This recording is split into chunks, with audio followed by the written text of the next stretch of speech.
আজকে আমি দেখাতে চলেছি পাট চাষ। দেখেন বন্ধুরা, একই সাথে পাট বুনেছে, কিন্তু এই পাটটা দেখাচ্ছি আপনাকে। এই পাটটা কত সুন্দর দেখেন, এই ভুঁয়ে সার পানি সব সঠিক টাইমে পড়েছে, এই জন্যে পাটটা খুব সুন্দর হয়েছে।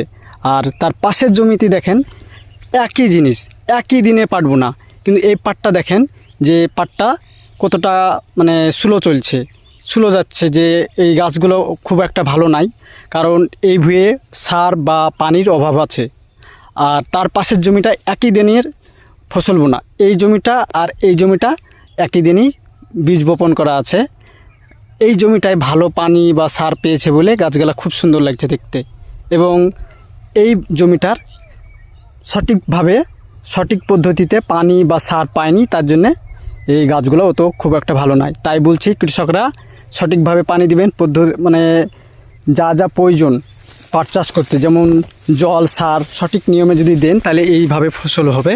আর যদি সঠিক টাইমে না দিতে পারেন তাহলে তো দেখতেই পাচ্ছেন এই অবস্থা।